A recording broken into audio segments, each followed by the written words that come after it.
zakuvavaju se tenzije sa Kinom. Indija testirala raketu dometa od 5000 km. Poslednji pregovori između indijskih i kineskih najviših vojnih zvaničnika o rešavanju situacije na liniji sporne himalajske granice prekinuti su 11. oktobra, pri čemu obe strane krive jedna drugu za neuspeh dogovora.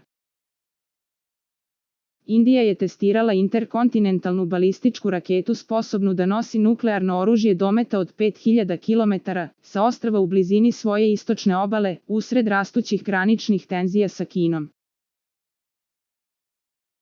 Uspešno lansiranje u sredu je u skladu sa politikom Indije da ima sredstva za minimalno i uverljivo odvraćanje koje treba da bude podrška posvećenosti da ih nikad ne upotrebi, prva saopštila je vlada.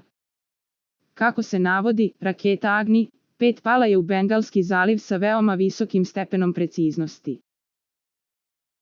Moćni raketni arsenal Pekinga naterao je New Delhi da unapredi svoje sisteme naoružanja poslednjih godina, a veruje se da Agni 5 može da pogodi cilj u skoro celoj Kini. Indija je već u stanju da udari bilo gde unutar susednog Pakistana, svog glavnog rivala, protiv koga je vodila 3 rata od sticanja nezavisnosti od britanskih kolonijalista 1947.